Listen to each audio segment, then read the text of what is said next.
Andeko pota la comportement de la police na biso congolaise na lolenga boye penza policier oya kangi mutu po atamboli azana barre de fer na kangisango na nini na moto alobi eza infraction. Quel genre d'infraction a signifié biso eza infraction andenge nini? Toujours ta ko comprendre te la police na biso zaka former to zaka former te na ba comportement lolengo minable peuple azo lukato ngane fiske ndaku na aso na barre de fer na et comme ce problème kuluna ba ko kokanga te olala na kokena siècle na bukota na butu ba ko kate mais ko kanga ba tuna moi baza ba expert ya ba infraction okutu ezalaka te ba infraction non listée na kata ba infraction ya la police congolaise lolenga ba police ba ndeto lingi bango te na kati ya capitale po bazo bebisa image ya la police to boyi bango to lingi bango te bakonzi bozo solution.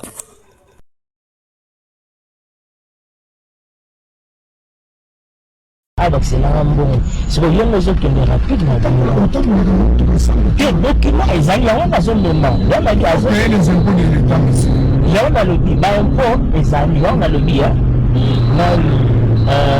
ala souple tous en allo voilà kasi on a so comme la bureau kuna ba fouiller na carte comme il a eu ya on a zone ba on a même ma kuna ba zone mais la ngai ba document na ba on a bon là $80 aussi c'est quoi la $350 ça la boye 320 exemple on a des exemples je peux pas au moins on a na eza on a na ko la tsana eza imprévu yo ko mani mbongo na poste que cause un problème kasi au moins mettre les lots pas le 13 bon nous c'est que déjà il y a un moment où on continue à naviguer il y a pas parce que la chose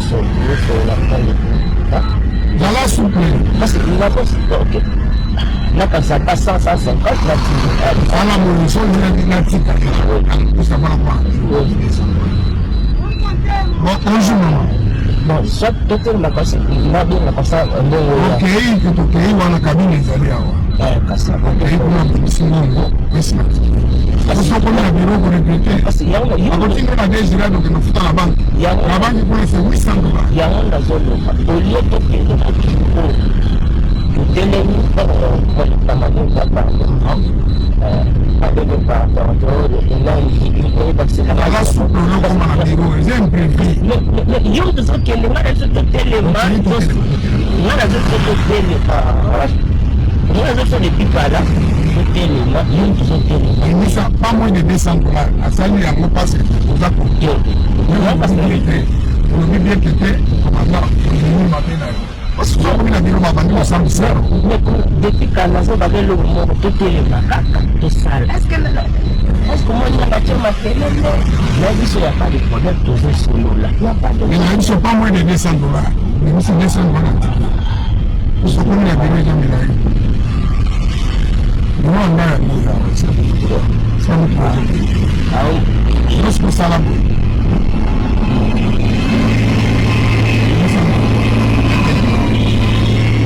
ça va tellement parce que ça mais ce sont la commission bureau là il y a la zone bas donc on va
Barobike awa il faut tokende na bureau bona ngai na parquet déjà basenga ki na mbongo na pesi bango mbongo awa bakomo changer mbongo eza muke ivi na boy na boy yango wana omona malam ni désordre. Sans problème. Il y a désordre, on a créé, nous on a filmé.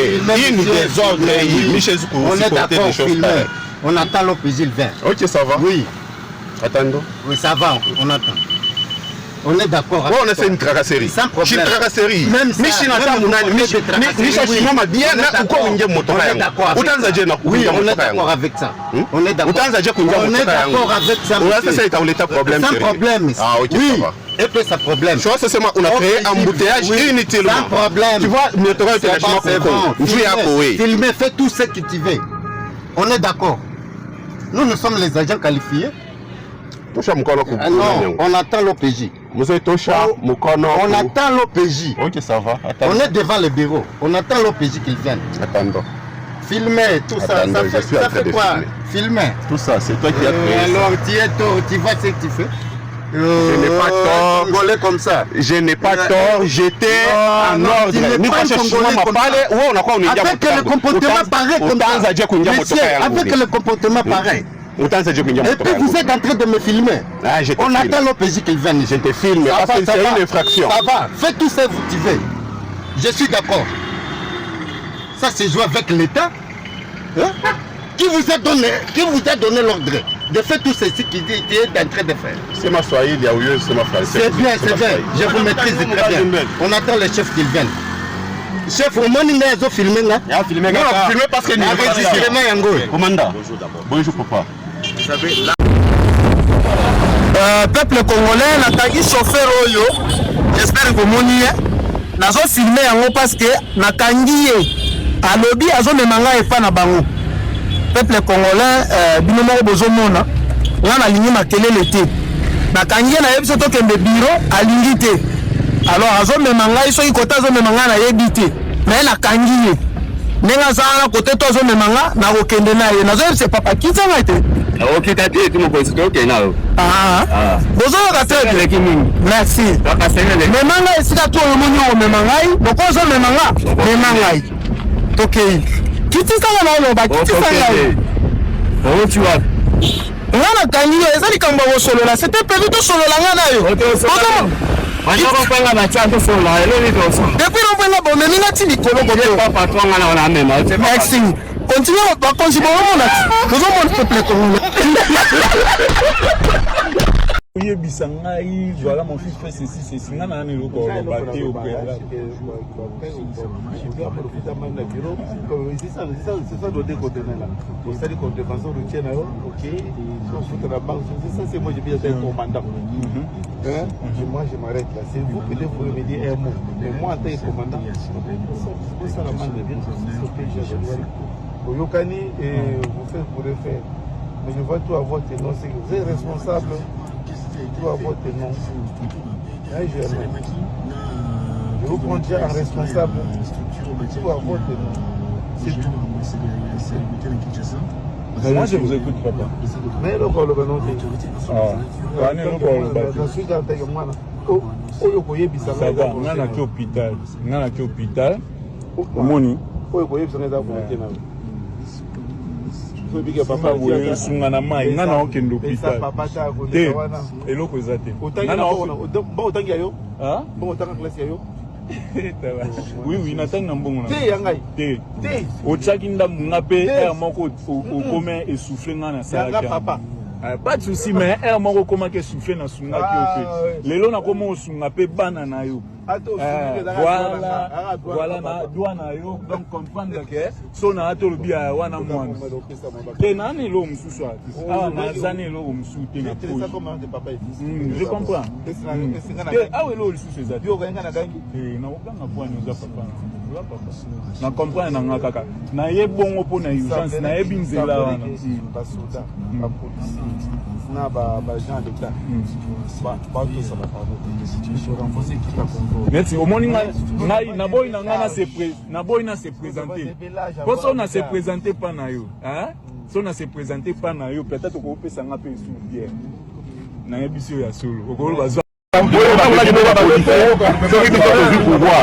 bokozala policier kozala na voiture na ye mutuka na ye policier kozala na ndako na ye asomba okfai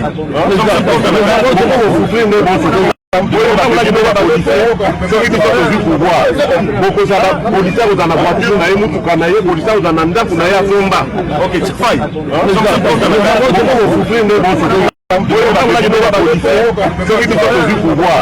bokozala policier kozala na voiture na ye mutuka na ye policier kozala na ndako na ye asomba okfai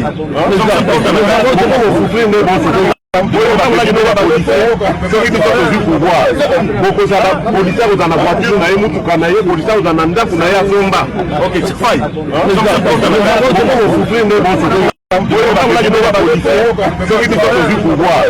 bokozala policier kozala na voiture na ye mutuka na ye policier kozala na ndako na ye asomba okfai bokozala policier kozala na voiture na ye mutuka na ye policier kozala na ndako na ye asomba okfai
na Monjiba.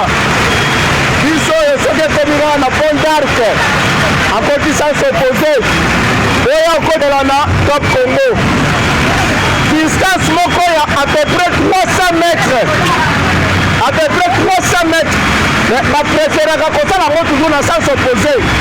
Soki olobi balobi nini biso nde tokangaka biso nde tosambisaka po eza ministère ya justice yango oyo ce sont des propos bauti kotenir awa.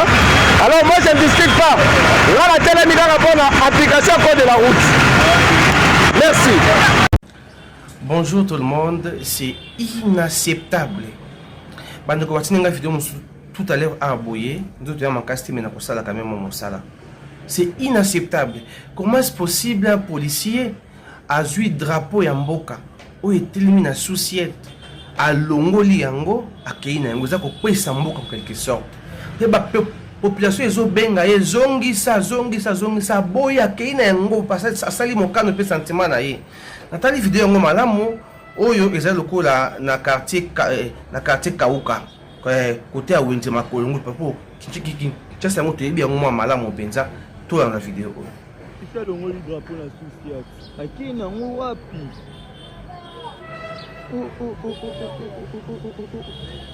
Wow, omboka ndenyi.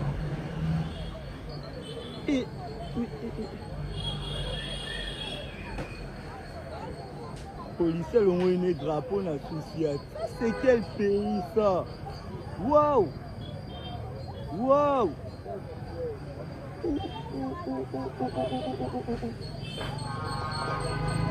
Makambo lenge loye penza. Tosengi na ministre ya intérieur ba interpeller d'abord commandant à ville va identifier ces policiers à la juger et condamner.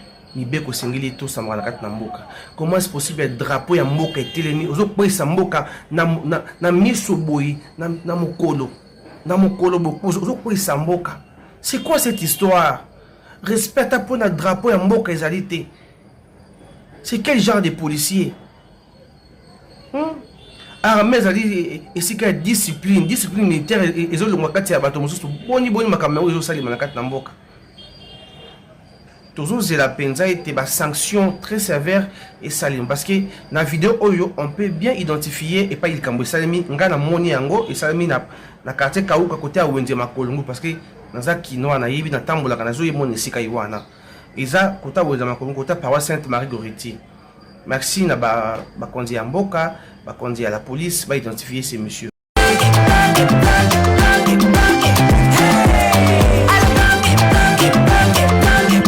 Oyoki elenge yako